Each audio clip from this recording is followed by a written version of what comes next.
Alright, so the first thing we want to do is get the tool underneath the lip just to expose a bit of it there. And then what I usually do is get my finger underneath it or another tool just to hold it while I flip the tool the other way so that we can get the hook in. And I'll move my hand here in a second and show you what I'm doing. So now that we've got that in all the way over here, I'll move the camera over a little further. So there's a clip about halfway back and it's really tight, but you want to get the tool down in there and then just pry up until it snaps up. And it is kind of a loud pop and it'll snap up. And you'll see the bottom side of this grill here in a second. There's one on the other side that if it doesn't snap up, you'll do the same thing, come over here and pop at it. Once it's up like this, you can basically pull it towards you and it'll come right out. Now, let me grab the camera and I'll show you the underside of this grill.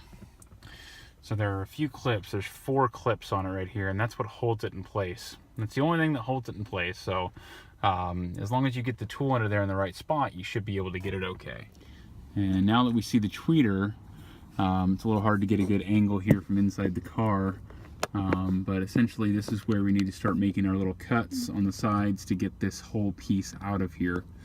And then once we get all of this inner piece out of here, all of this area, then these 3 holes right here is where our new speed clips are going to attach. And that's pretty much it. So you just need a small razor knife to get in there and cut those pieces out, and then you'll be in business. And then to put the grill back in, we just need to slide it in at the back first, like so. Make sure that the clips seat in their proper position, and then push down.